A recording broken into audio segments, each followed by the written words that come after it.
Well, here we are back at the Nobleshire for progressive discussion. What a night this is going to be. It's Halloween, which is awesome in itself. But bringing back somebody that inspired me. This is Frans Keylard. He is was and now again is the host of the Rogues Gallery podcast. And it was with the dividing line. You'll have to explain that here once we get into it. But listened to him in the late 80s and 90s, I think, and had some fantastic interviews and did all sorts of music reviews and things like that, album reviews. And it's great to see him again and finally meet him, one on one. And we've never really met, even though we both live in the same state. But it's busy. We're both very busy people, and we tried to connect during the summer, I think last summer, but the roads went in different directions. But thankfully, he's here tonight, and we're gonna talk about what he's done. So if you want to just say hi real quick. Well, hello, and thanks for having me on. I know it's been a hot minute since I've been doing anything progressive rock related, but I'm kind of back, and a little bit thankfully for you as well for sort of lighting that fire a little bit and making me move forward with my plans. So hopefully we can delve into some of that tonight. Absolutely. All right. And so, how long did you do your show? When did it begin? When Well, did it began in go ahead. roughly 2003, so you're off by a couple decades there, but I know it seems like longer, right? It I felt like ran it. the 90s anyway. Yeah. It felt like it, yeah, but it was 2003 is when it started, roughly mid 2003, and I think the very last episode was 2011 or something like that. I did about 350 episodes over the time. It was a weekly show with 4 hours each, and they did a bunch of pirate shows as well. But it was just something back then that felt like it was cutting edge. And funny enough, if I were to try to do the same thing now, I probably couldn't do it. So, technology has advanced and it's closed off some avenues as well while we're at it. So, the same conditions don't exist now that were there when I did the show initially, but we can delve into that a little bit more. Well, let's do that. All right. So he is bringing it back. Um, how? I'll tell you what. Let's just real quick get the dividing line. Was the dividing line a sponsor or No, that? I'll lay Okay. that out for you Go here. ahead. So the dividing line was a station that was set up by Sean Bishop and Renee Young and some other people, Alistair, who put together this station that allowed people from other locations to do a live broadcast. It would send it to the station and then it would multiplex it out to everybody. So they set up the technology to do that, and then there was a chat room that went alongside it, so you could actually be in the chat while the show was going on. So the DJs, there was probably, I want to say about 10 of them at the time, somewhere thereabouts. I could be off. But these have their shows. Like Alistair Henry, for instance, had his show, and Sean Bishop had his show, Renee Young had his show, and those guys all had their own shows, and they were adding on DJs, and I came into it probably early 2003 and started listening. I started off as a listener, and then I was paying attention for about 2 months and looking at the various different shows, and everybody had their specialty. And um, one of the shows was Eric Brooks, Carnival Man, and he was doing a show for Marillion, but he was covering old school Marillion, basically the Fish era. And here I am, fresh off all the Hogarth stuff, and it's right before Marble's released, and that's going to be important later. But I just gone to the conventions, two of them or three of them by then, and brought back all this information and had all this new music by Marillion. And there, of course, I also ran into a band called Gazpacho. I had friends in a band called Singularity, and then there was things, Pineapple Thief, for instance, and it's another one that I brought with me in those days, and I decided, you know what, nobody's covering them, despite my pathetic insistence and pleas to to the DJs there, and said, okay, well, I might as well start a show on my own. Of course, I had no idea what I was getting myself into. It's like, bite off more they can chew. Yeah, sure, why not? And I think you were instrumental in bringing Pineapple Thief to the Seattle area, if I'm not, and not just that, but a couple other bands as well. Yeah, before that, yeah, there was another side thread here, and that applies to say Spock's Beard and the Flower Kings and Sylvan and Therion and Yes, a Sylvan. bunch of other bands because let me put everything in order here. So I Sorry. started the Yeah. show, and that got the attention of some local bands and some bigger bands around everywhere. One of them was a Seattle progressive metal band called Lyrinth. And we started talking after I played some of their music, and they said, hey, we need a manager. I'm like, sure, that sounds like fun. I have no idea what I'm doing, of course, but did Try it. that. It was fun. And as a result, all these bookings that were coming in through the various different local venues in Seattle, I was making sure that they were opening for them. So if something appropriate was coming through, prog or prog metal or anything just related, and I was there and tried to make sure that they were opening for them. That happened many times. Most of those, I would say, probably 75% of those were all at Studio 7, which is now defunct.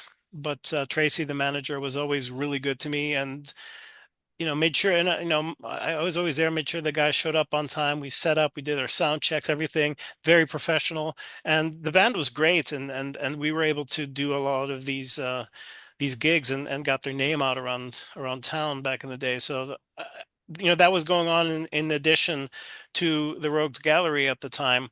So I had my hands full, and I had a full-time job. So I don't know I don't know how I was sort of time splitting between that, but it was a lot of fun. But it was, also a recipe for burnout, right?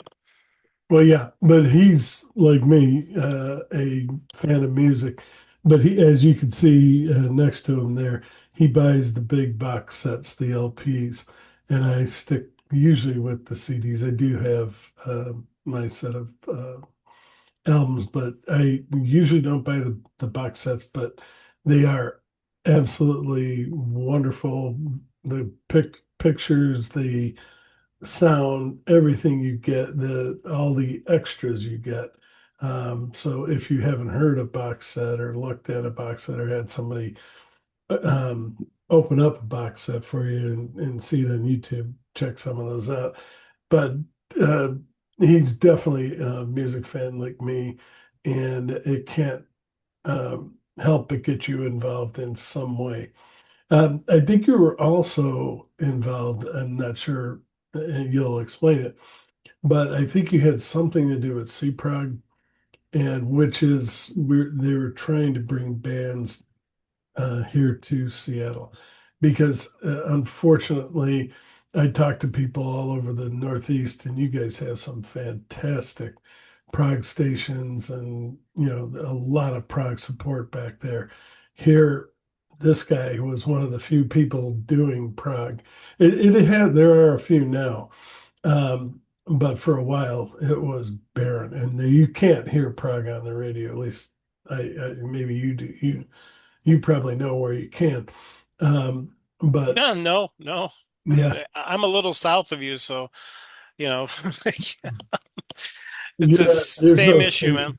Yeah, no stations that play it. And so there's definitely a void, and I think he's going to come back and try to fill it. But go ahead. I just wanted to throw those Hmm. couple of things in there Yeah. because, Well, yeah, CPROG was a framework, that allowed us to experiment with it. And there was also so I started it off as, like Seattle art prog, art rock and progressive rock or something like that. It was Spark, I think, something along those lines. And that sort of morphed into C prog. And simultaneously, there were some other guys here in the Seattle area that were doing CPROG. That came a little bit later. I had the name already, but then they had the event. So some of the small CPROG gigs that were done here were mostly local artists. yeah, I predated that a little bit with these other bands that I was bringing in under that sort of umbrella because I needed a way to get the word out for all these gigs that were happening around these prog metal bands and prog bands that are coming to town, and it was very difficult to get the word out, and it still is. It's still hideously hard. So, that's why the Seattle CProg was set up, and that Facebook is still alive, but it's just not as used. We're not using it as much anymore. I had a couple of co uh, managers, so admins, if you will, but we've all been very busy and everything like that. But it's there, it's dormant, it's waiting for for something to come back again. So, I guess we've all been a bit dormant. I think they had a show, was it last year or this year? I didn't go. It was in the summertime. I missed it. Summertime's a tough time. It's a great time to go to concerts, but it's also in the Seattle area. You go outside and you enjoy it because now we're in the rain. And it's Right. expensive. To Yeah. do a small concert like that, or something. But by small, I'm talking about mostly your friends and family and their local bands all playing, and everything from Whidbey Island, from Bainbridge, from around this area. It's easier to do then. My vision for CProg was much bigger. I wanted to actually make Rossfest. If you remember Rossfest, Yep. I talked to George Roldan at length at the time, and I got his spreadsheets to take a look at the money and everything like that to see what it would take for us to set up something similar. And I would at the time my dream lineup would have had Marillion and Porcupine Tree at the top, and a bunch of other bands that we would invite over, much like they did with Rossfest. But Rossfest was East Coast. Yeah. Yeah. So there's already a travel thing there, So Definitely. it's longer, and the money just I couldn't make it work. We couldn't find a venue that would be big enough to sell enough tickets to make it work. Back in Gettysburg, where Rossfest was at the time, they somehow had the magic formula, and they made it work, and I would have had to also find sponsors and everything like that. It turned out to be much more than I could bankroll myself. I was Sure. paying for some of these bands to already come, and I knew how each individual band, how much it cost. Then you multiply that by 2 or 3 days or whatever that's the duration is, and it just gets hideous. And so I backed away from it. And having that radio support back there really does help. That absolutely is important. You get commercials and people talking about it all the time. Hmm. You have an audience that they build up. We don't have one out here. No, we don't. One band, I don't know. Do you know anything about Moonlighters? No, I do not. Okay, they're one of the local bands here from Seattle. Michael True is sort of the leader. Well, he is the leader. He's the lead singer, and they've played Sea Prague, I think, once or twice. And so they're definitely, and he's doing very well in Europe now. He's starting to play on collaborate with a lot of bands over in England, and I'm hoping to increase that even more. But in the cross collaboration, so that they can come over here, we can go over there, we can work together to help each other. And I've really been trying to build that bridge for a long time, and it Hmm. looks like it's finally starting to happen.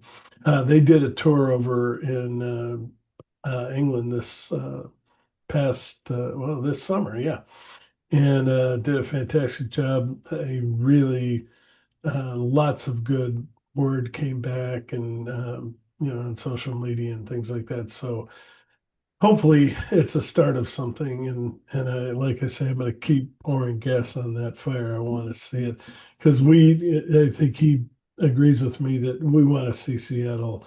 I mean, we've got Hart here, we've got um, so not Soundgarden, um, the guy from Everett, Queensrÿche, the lead singer from Queensrÿche lives right in Everett, and we have more talent than that. Yeah, But Jeff Tate.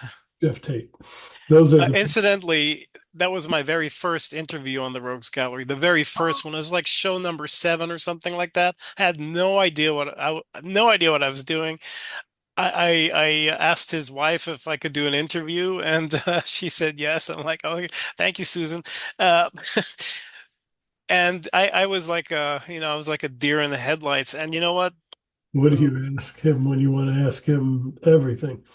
He, no, but I was so intimidated and so nervous, the very first time. I had all these questions and it suddenly had developed dyslexia right on the fly. And you know what? I'll tell this. I mean, I know there's been a lot of people that have been bad-mouthing Jeff Tate for whatever reason. Hmm. I do not care. He is one of my heroes, and the reason is because he could have let me drop like a hot potato, right? I mean, it's like, you don't know what you're doing, but you know what? He carried me, and he made it a good interview. He Oh, made sure that I looked good, and he was so graceful, so generous, and just making sure that this kid, that was like doing his first interview ever, didn't fall flat on his ass. He could have, but he didn't. And you know what? For that, I will eternally be grateful to him. Hey, Jeff, you're one of the good ones, man. and he always puts Everett or somewhere in Seattle on his list of shows every time he goes out or goes here in North America. He comes back, he brings it back, and well, you can't see it from here, but Empire is one of my favorite albums. But yeah, that whole Empire time was just unbelievable here in Seattle. Um, so you do have, from what I remember, a lot of great contacts, friends in the music industry, going to those. And those of you that are maybe watching this to learn something, you know would love to get into the industry in some way, but maybe you're too young, you don't feel like you have enough experience, blah blah blah, all the different things that you put in front of roadblocks you put in front of yourself. Do what he did. I didn't do it. I should have done it. But go to Europe, go to those Marillion festivals, go and meet with people like that. And you're going to find out that these people actually will talk to you and you'll be stunned. Like, I mean, talking to Steve Hackett, as if I knew him for my entire life. And that's because he's just that kind of person. He's willing to you know, uh, talk with you. He's not full of himself, and there's more than just him. But that's an example. I talked with John Hackett, did an interview, same kind of guy, just very down to earth, just humans like we are. They're happy that people still love their music after all these years, and they want to talk to you. And that is so. Don't be afraid. Get out there and like I say, you're going to have to travel until this market builds up, but do it because it's a. Do you want to talk a little bit about that? About what it's like going to one of those? It's not just the music. That's I guess, the best part of it, but probably the connections you met, the people you met, and Rosfest too. So, Yeah, truer words were never spoken, right? It's funny because I've been that- to almost all of the major Marillion conventions, and but it's a hub, right? It's about the people. Now I go see my friends, people that I normally wouldn't see, people that are flying in from all corners of the earth, from New Zealand and Australia and Brazil, all over the place, Russia. They come in and they spend 3, 4 days in a holiday park, and you really get to meet people. You get to hang with everybody, and the bands, the opening bands, they're all there as well, and they're hanging out, and just walking by, and just have a quick chat, keep going.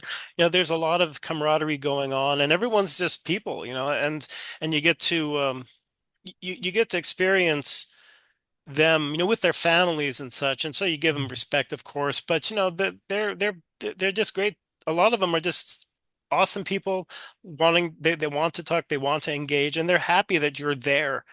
And that's a big thing.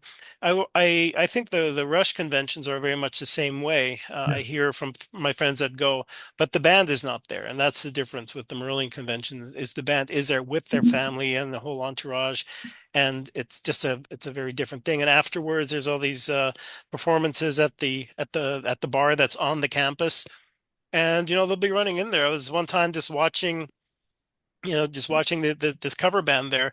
They were called the Wanna Beatles. It was a Beatles cover band, right? Oh, wow. Yeah. And I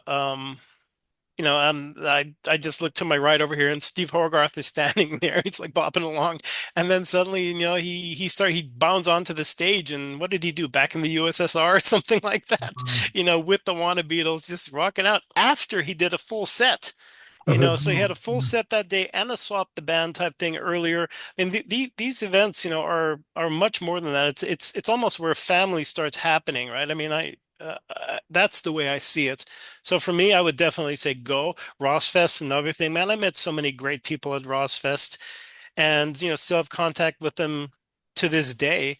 And you get to know the people, you get to know the managers, you get to know the booking agents and those kinds of people, and that's really where you start. You don't go straight to, hey, you lead singer, come here. Yeah. No, no. If you want to get something done, talk to the people that handle them for a living. Put together that type of relationship. Get those people on your Rolodex, and you treat them right, they'll treat you right. It's just that simple. Another name that I'll drop that I know he loves the guy. He's a fantastic guy, Arjen Lucanson.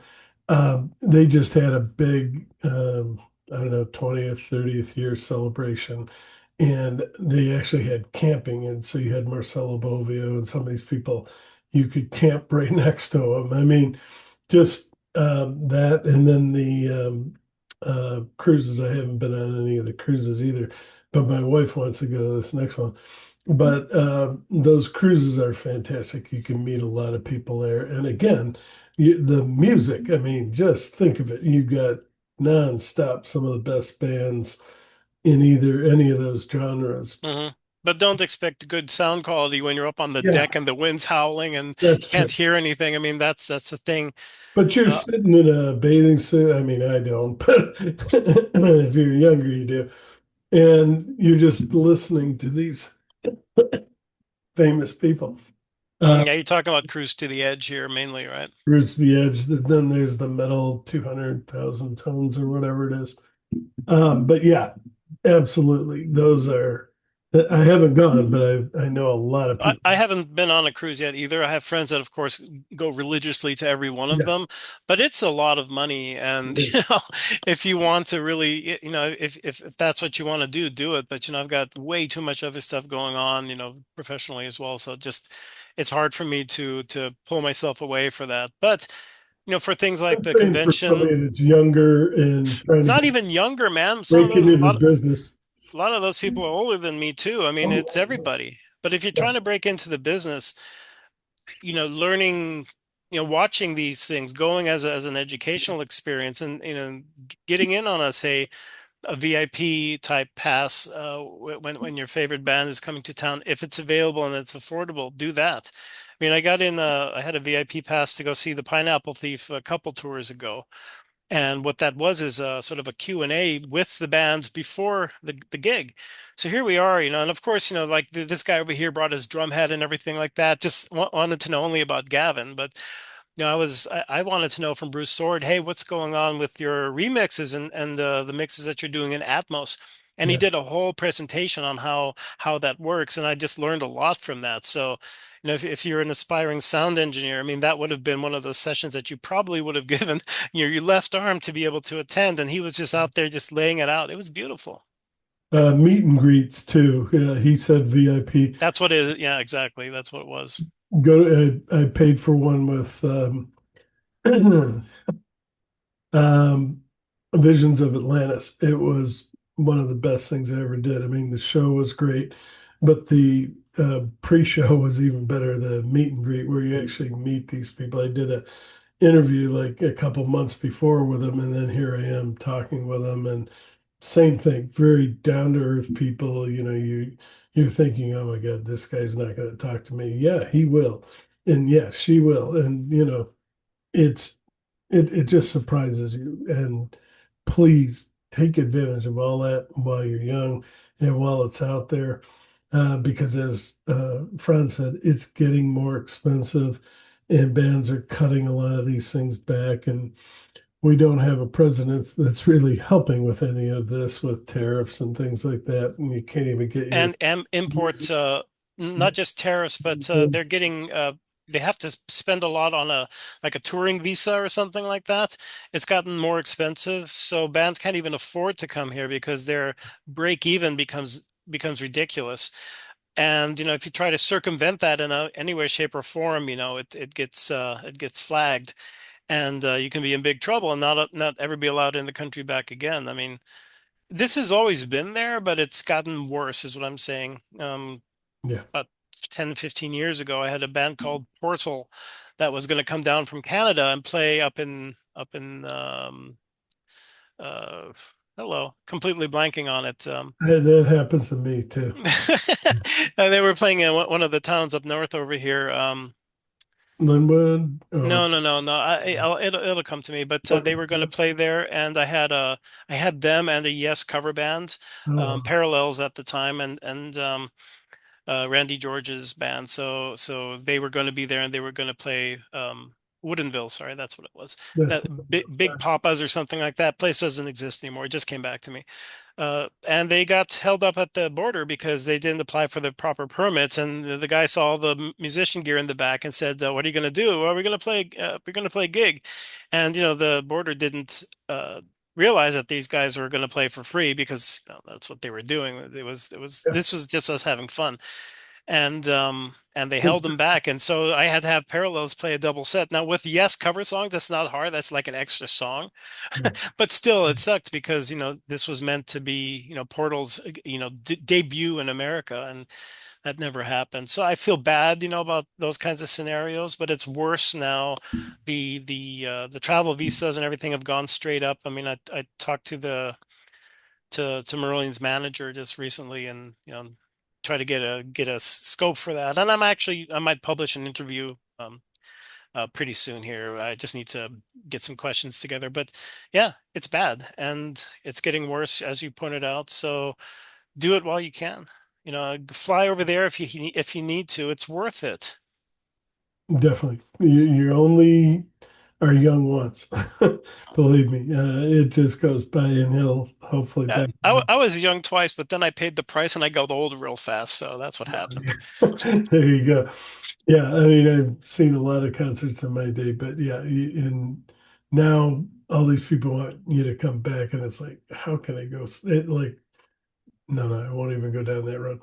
But when you've seen them play 2112 right around the same time as 2112, yes, they're going to be able to do it again. There's no doubt about it. But is it the same? Are you going to feel the same? So I'm a Rush fan. I'm not taking, and I'm happy that they are doing what they want to Hey, do. I got to see Rush when they were still, you know, the original trio and everything Yeah. like that.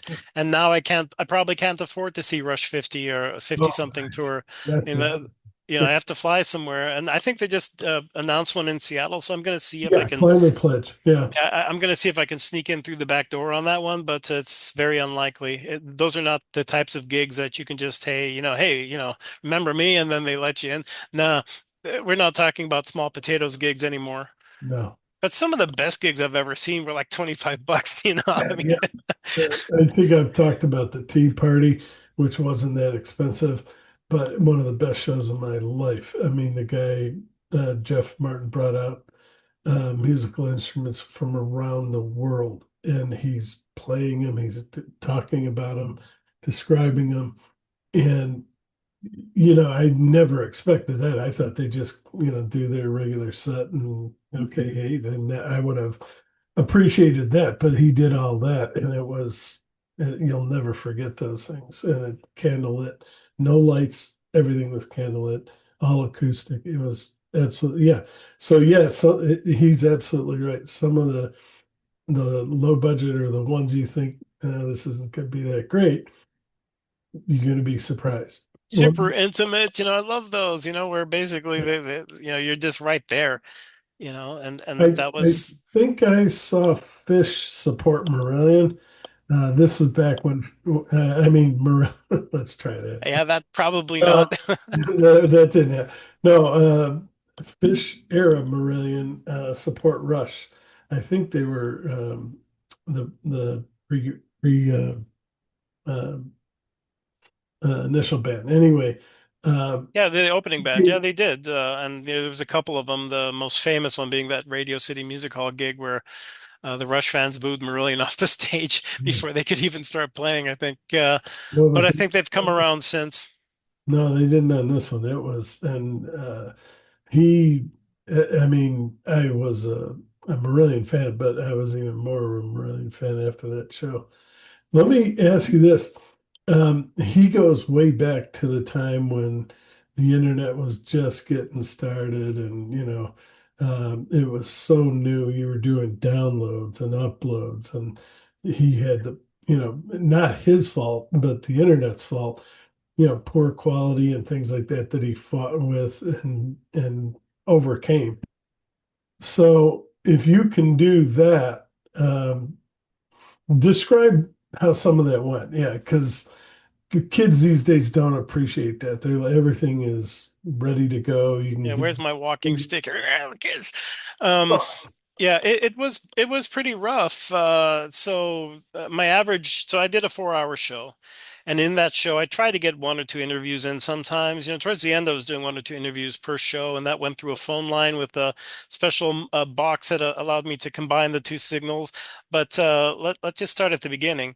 A lot of the week I'd be spending looking for new music because my show was based on new music. I tried to debut something new every week, which is tough, right? But not impossible. But it's all very little of it was downloaded that at the time. Some people had a FTP server or something that I could get stuff from, but it was mostly sending me CDs. CDs, yeah. Yeah, And so wait, say that again because I get so many bands that are out there.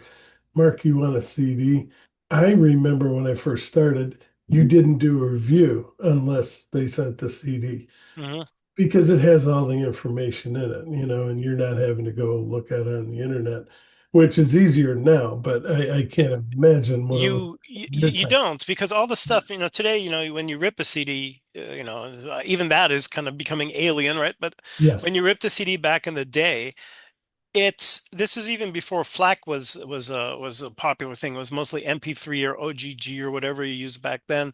There would be no track titles and listings. You'd have to manually type all that stuff in, and then you have to listen to it and then figure out which songs you were going to play during the show. And then on the fly and putting together this big playlist to cover 4 hours, like 50 tracks, right? And I'd be dealing with once I started the show and it started streaming and everybody was listening, I went into the chat room and here I'm sort of looking at all the people in chat and interacting with them. They've got requests. So I had Winamp at the time, kicks the yeah, llama's ass, that one. I would take I would be slotting in songs as we went along because people were requesting them in chat. Of course, then my playlist was starting to run long, and I had to do that. And the one thing I try to do is my show was being syndicated in Canada and up in Calgary on a oh, FM station, and they would take my shows and cut it into four equal hours. And of course, initially, I was trying to make sure that each hour would have its ending app.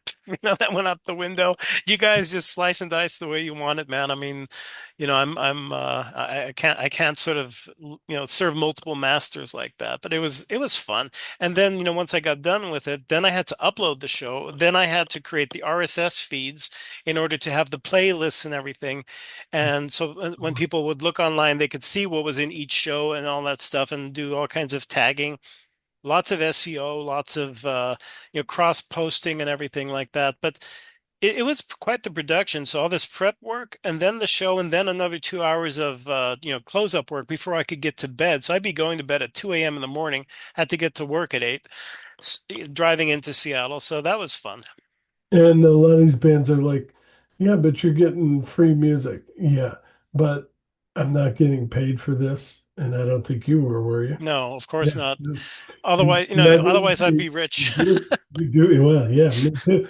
You're doing this out of the love of, music and the love Oh, of, it was getting worse, man. I would say the dividing line didn't cost anything per se. I mean, there was like a membership due or something, but my show started getting popular enough that they couldn't hold it anymore from a download perspective. It was just blowing their bandwidth out of the water. So in order to keep going, I got my own server that I was paying for so I could host all the shows. So I moved everything over there. So that Mm, started good happening, expense. Yeah. and it, these expenses start mounting up, and all the gear and everything you need, the little microphones and the and little the little shields like you got there, an entire mix board here, phone interconnection, being able to do all this stuff silently, and then having people come into the studio and do some live playing from time to time. It was a pretty small space, and it was fun but chaotic and I've ultimately been, very satisfying. I've been wanting to do that, but most of them are like the quality's not that great yet, Mark, and they won't do it. I've tried to have some acoustic shows and things, going on over Zoom, and they're like, no, no, it's not up to the No, quality. I would actually have them in the studio, but And that would be nice too. Yeah. yeah, I always did my phone interviews on the phone. There was never video, right? Because who wants to see this face, right? But the but Come on. but the cool thing was that we did get a lot of stuff done. But the downside is that I really suck at video editing and all that kind of stuff. I've found this out as I've been trying to relaunch the Rogues Gallery. So, having said that, I didn't want to go back to the podcast format anymore because I was getting too big and I was getting noticed and I didn't want the RIAA on my butt, even though these are all independent artists and everything, but they still want a piece of some pie. Yeah. And so I decided, it's just too much hassle. I mean, I'm doing this for the love of it, but if I have to deal with this crap, it's not worth it. Did you But ever get public relations releases at all? I mean, from bands or Yeah. yeah, all Or the from time. their management? Okay. Yes, yes, yeah, I did, yeah, and I had relationships with all the labels at the time. That's good. Inside Out was probably the biggest one, Yeah. but there's all the other smaller ones that I had deals with. With their PR agents, they'd all come to me, and that's how I discovered bands like Days Between Stations. I mean, their PR just reached out to me at one point in time. Actually, there's a that's in extremis over there. The cover arts for that is still one of my prized possessions. The beauty. But yeah, asking them even now, it's hard to get those. But I do work with a couple PR agents that have a boatload of bands on their list, and that really helps because they teach them, and I can teach them too. Yeah, that's what I teach as a professor. I teach marketing and public relations.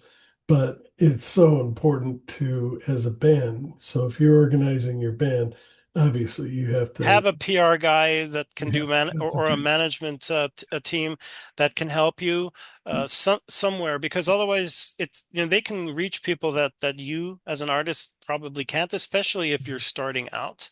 Yeah. And having that type of person that's working on your behalf, like a manager, to get you to play live, but also to put together the PR packets and everything. You think you can do it, but And learn from someone. PR isn't just information. That's what we're looking for, but it's how you're represented, how you look, how you act, how you're going to be perceived. Hmm? And I've had some people just give me a sheet of, a Word document. It has to be better than that. No, no, no. We had like for Lewin, for instance, I did all that stuff for them. Created this nice little twofold, with Yeah. Labyrinth on the front. It opens up and has their bio. It's got a little slot with the CD and then some promo photos in it. And we would use that to get gigs, in the Yeah. area. I'd show, hey, we are professional. We know what we're doing. We come, we play. We have the draw. That's what matters. So PR works in many different ways. It's for publication to get yourself noticed outside of the sphere. It's for getting gigs and all those kinds of things. So you got to break it down into those different types of activities. If you want to be taken seriously. Yeah. Absolutely. Yeah. Yeah. I'm firsthand. I can tell you that as a DJ at the time, as well as a promoter. Yeah. Now you had podcasts with thousands of subscribers. I've had trouble getting people to subscribe. Subscribe, there's no cost. I don't know what people are afraid of. I'm not going to send them email. I'm not going to bother them. just subscribe to, things that you like. And I'm not pushing my thing, but I'm just saying there's no reason to be afraid of subscribing. No one's going to come after you, or at least I know I'm not. I'm not going to do a lot of marketing to you. I do it through the ways that I do it. And I'm not high scaled marketing right now because he and I talked about this. You can get too big too fast, and then you have people besides the music industry wanting to get a piece of whatever you're doing and thinking that you have all this stockpile of money. So you got to be careful about that as well. There's people out there that's all they do all day. That's how they earn their living is I'm a cautionary tale for that, hacking. but Yeah, it hacking. started out small, right? I mean, the dividing line, everybody on there was, if they got like 100 downloads a week or something like that, they were doing really well. And, for the longest time, I struggled to get over that number. But then things started happening and my marketing started kicking in. The digital marketer by trade, what do you want, right? So got all that stuff going, and it started really getting traction through search engine optimization. I was working with bands, and they would publicize, whenever a thing was happening. And then I started doing world premieres. There was, there's Um, several of those. Marbles was one of them. For Marillion, and then Frost, Million Town. There's a lot more that I'm not currently mentioning, but sure.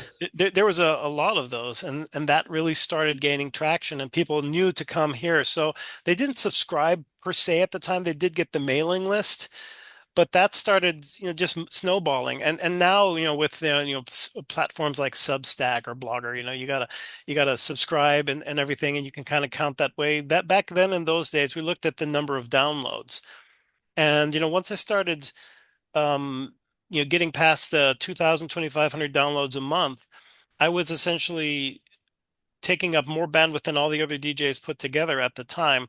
And the station management is looking at me going, dude, uh, what you doing? And I said, oh crap. So that's when I went to my own They like server. me. What am I going to do? Yeah. What are you gonna do? I didn't set out to do that at all. It just happens to be that I hitched my wagon to some bands that started really getting big, and that was my thing. I wasn't playing the same stuff over and over again. Uh, for the same, like, old Rush or something like that, or old Genesis. And there's nothing wrong with that. Don't get me wrong, but that's not a recipe to be able to really expand. No, And not a lot of people know this, but towards the end there, when I was really fast approaching burnout, the number of downloads I was getting on my shows, the full 4-hour shows, like I don't know who these people are, but that was approaching numbers that was starting to become really, really costly for me. We're talking about 250,000 a month. and you got to Yeah. pay for that bandwidth. That And uh, then, yes, the bandwidth, right? At the time was expensive. Now it's free practically, but not then. I was a little bit too far ahead of my time. But it started when I started getting shows on a weekly basis that were starting to go over 30,000. I was already hurting, trust me. And then it started getting bigger, and most of those people, they couldn't be in the chat in real time because it was 8 to midnight yeah. on a Thursday night. I mean, with the graveyard shift, right? It just happened to be open when I started my show. It's like, yeah, nobody's doing that time frame. I go, that time frame sucks. I'll take it. Yeah. And it just was So home.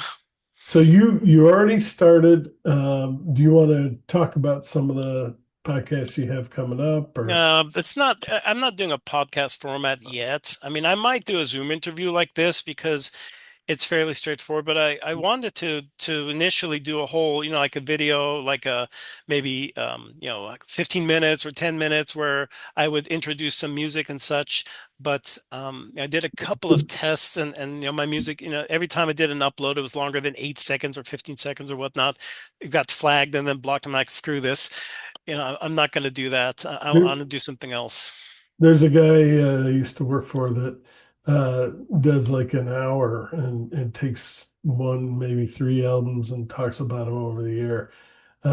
Is that what you're talking about? Nah, what Yeah. I'm doing now is mostly looking at new music that's coming out or new music that just came out, and doing some interviews with the bands, and saying, hey, look, tell me about this album. I look at the songs, I listen to them, and I ask them some deep questions about it. Back in the day when I was doing interviews, I did over 100 of them, man. I mean, this is not a small number. When I look back and at the Wayback Machine, I was like, geez, the hell were you on there, son? But And but with the technology as it was, yeah. yeah, I was on phone calls. So these guys, like, for them it would be like 7 o'clock in the morning or something, in England or something. They'd be on the phone doing an interview with me, and I was feeling horrible, right? But it worked at the time. You mentioned Arjen Lucassen earlier, Arion and Star One and all the side bands. I mean, he was on the show probably 8 or 9 times. Yeah. Every time, whenever something new comes out or just he wanted to talk, he was on, and I always gave him priority because he's such a great guy. I love that. I love him to this day. Yeah, no, he's wonderful, prolific. Just if you don't know who this guy is, look him up and look at how many people are connected with him. In other words, the amount of people that he gave careers, people that probably would never have been found.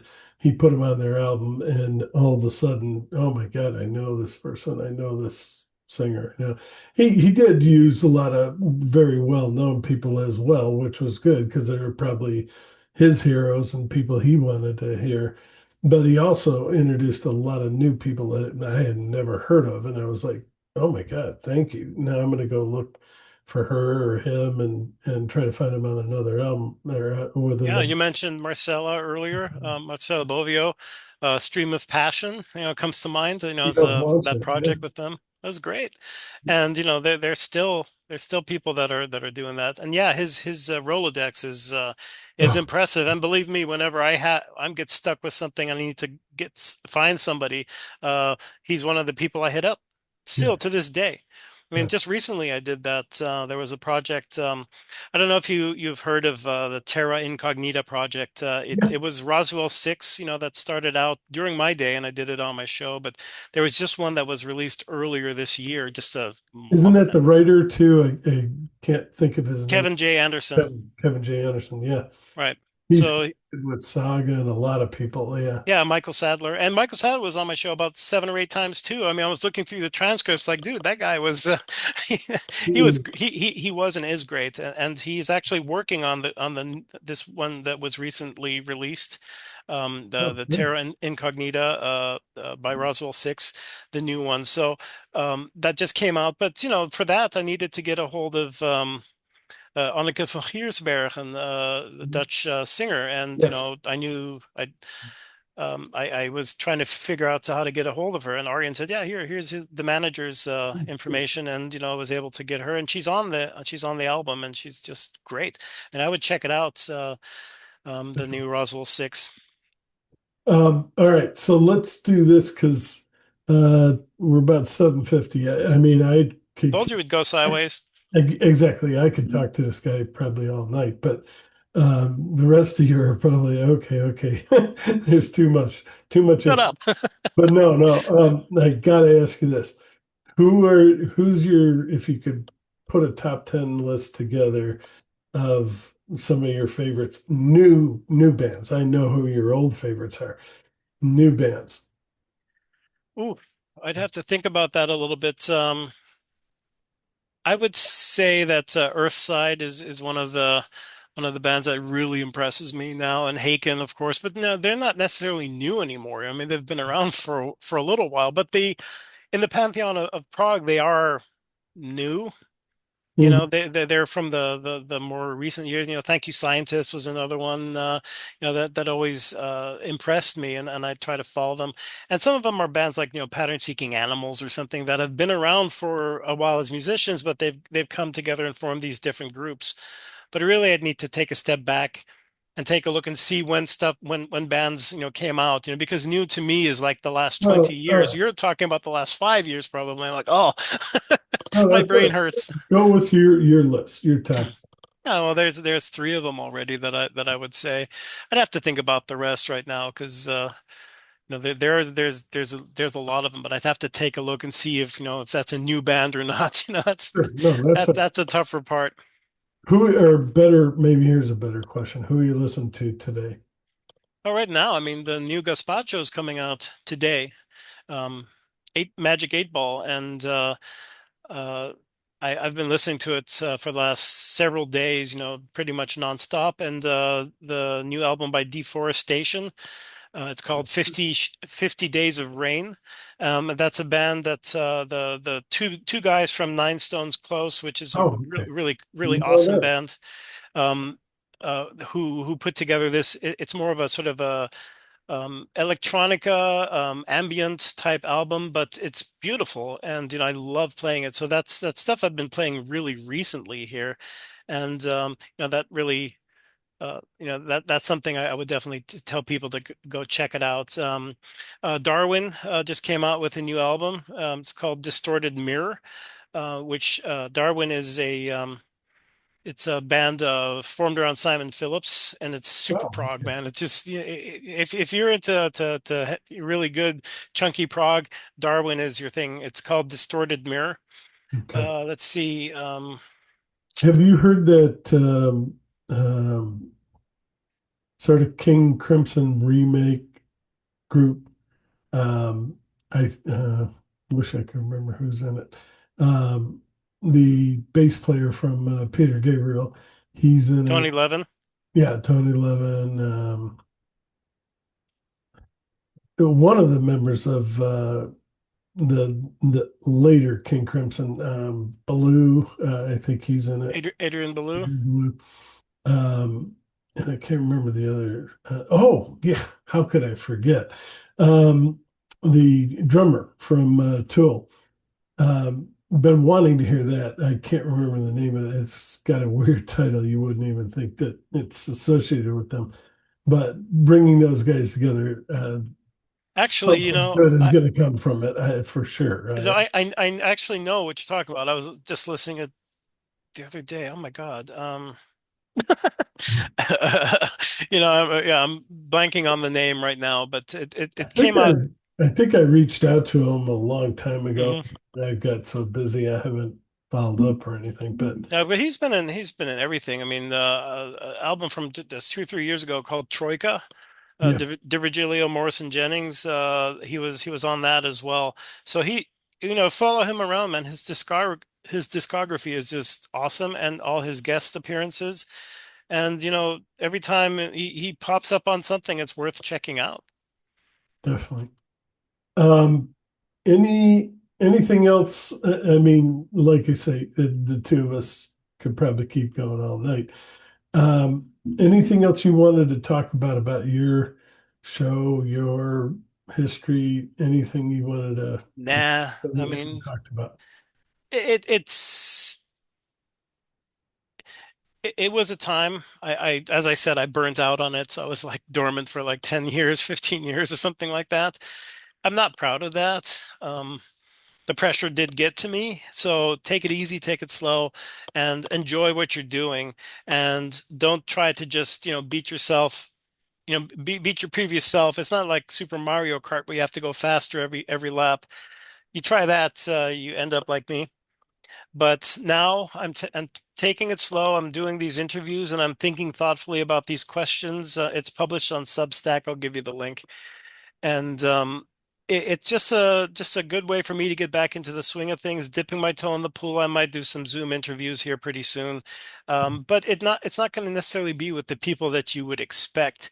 I'm going to look at other people around, progressive rock as well, people that facilitate these things and try to get the band's notice and things. People like you. I might turn around and interview you and see how you like that. Please, I would love that. I'm hoping that's going to happen. I'm trying to get the gentleman from the Iceberg Show and a couple other people together, and let's help each other out. And yeah, I definitely wouldn't mind being on your show. I already told him a little bit about. I don't know if you can see you probably can't see the cursor, but Bella Norte, and he took a look at it and seemed to be interested. Now listen. Huh? Yeah, I'll definitely listen. Every song on that album is fantastic. But all of these bands, can you see that hand? No, no, I do No, not. I I didn't just think so. Anyway, they're on the metal side, and then I've got these on the prog side. But all of these are probably my top 10, top 20. And just it's been one hell of a year. And if you get a chance, maybe take a look at some of these, listen to them.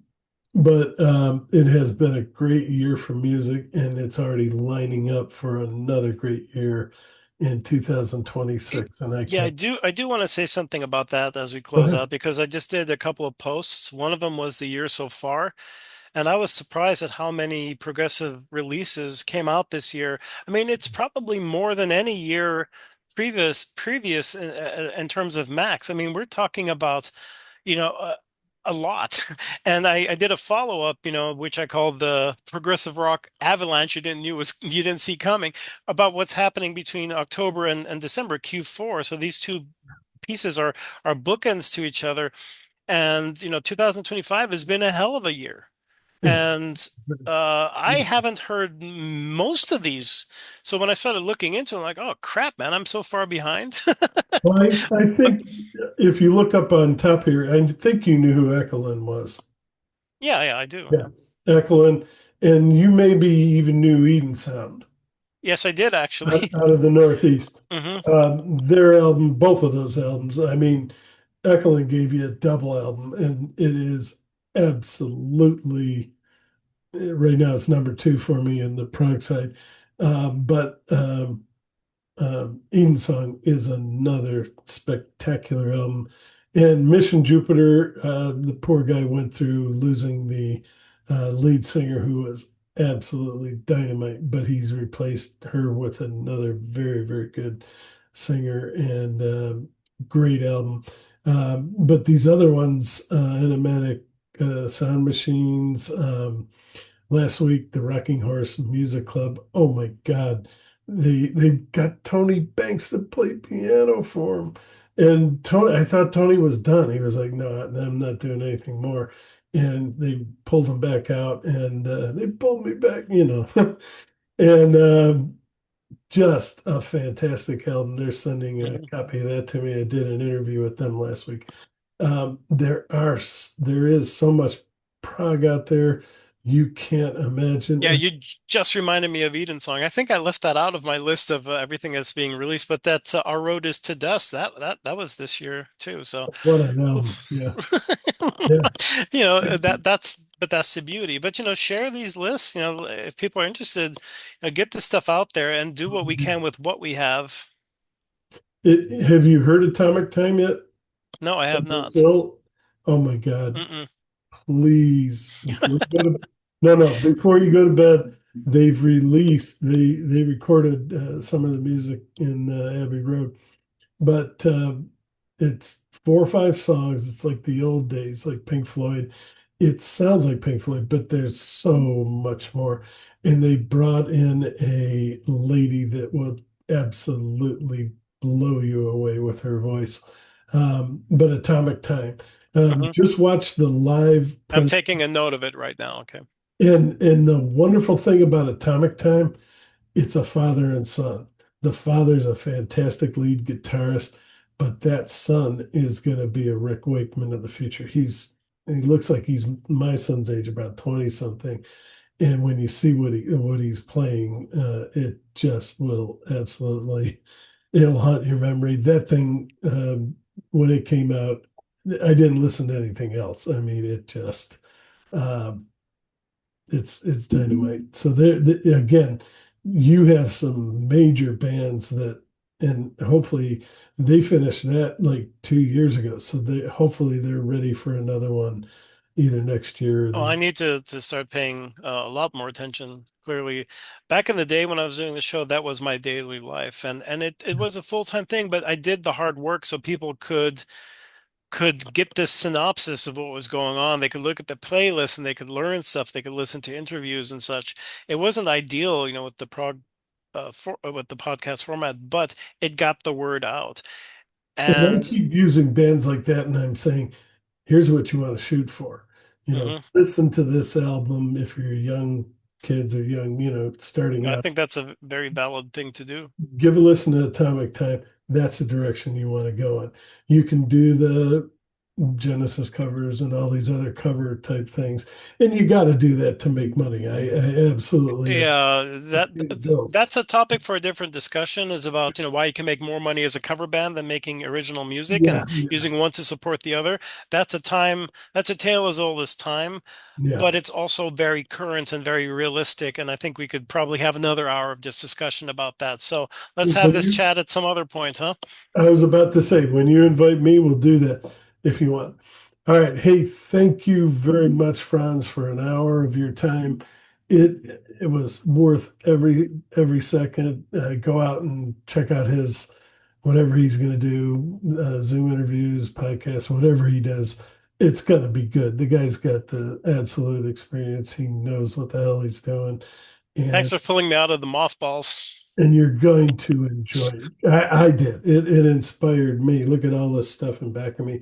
I probably wouldn't have done all this had I not heard him and thought, hey, maybe I can do that. But yeah, Yeah, thank, if that thank doofus you can very do it, much. so can I, right? No, no, no, no, no. Just, I Me didn't. being the doofus, obviously. No, you're not the doofus. No, you're not. No, no, I just meant that, you're, I didn't really know you that well anyway. But if he's not afraid to go out and try this, why should I be? And that's, yeah, I really didn't know you that well. But I said, just get in there and give it a try. And believe me, I'll never look back. And I don't think he does. I mean, you can see how excited he is. He wants to get started again. But again, thank you very much, Franz. Say hi to Arjun and everyone you know, and tell them I might be sending them an email down the road asking for an interview or to send me their latest albums. But yeah, let's keep in touch. I'd be happy to be on your show, and I'll give you a list of these other people that I've been talking about. Let's just keep this thing building because we all love music. Yeah, that's the only reason to do it, right? So, yeah, thank you so much for your time, and thanks for your support over the years, man. I do appreciate it, and I know. So, You right have a back at good you, man. product. If you didn't have a good product, we wouldn't be talking here. You have a very good or had a very good product, and I'm sure it'll be just the same or even better when you We bring it shall back. see. All right, thank you. Once again, stay with me. I'm just going to put it on pause, but again, Frans Keylard, you're still calling it Rogues Gallery? Yeah, I Okay. sent you a link. You can include that. It just Rogues Gallery Prague on Substack. Okay. Just so you tell everyone else, because yeah, Yeah, I but mean, I'll put it in. read it, subscribe it if you like. I'm doing it for fun. Um, I don't have a lot of expectations, but there's bands out there that need the word get, out. So I'm just gonna take my time and do it as they come, and enjoy the process. That's really it. Lisa LaRue, I did a nice interview with her, and you can read all about it. All right. Well, thanks again, and hold on. I'll again, Frans Keylard, the Rogues Gallery. Look for it. All right, hold on just a second.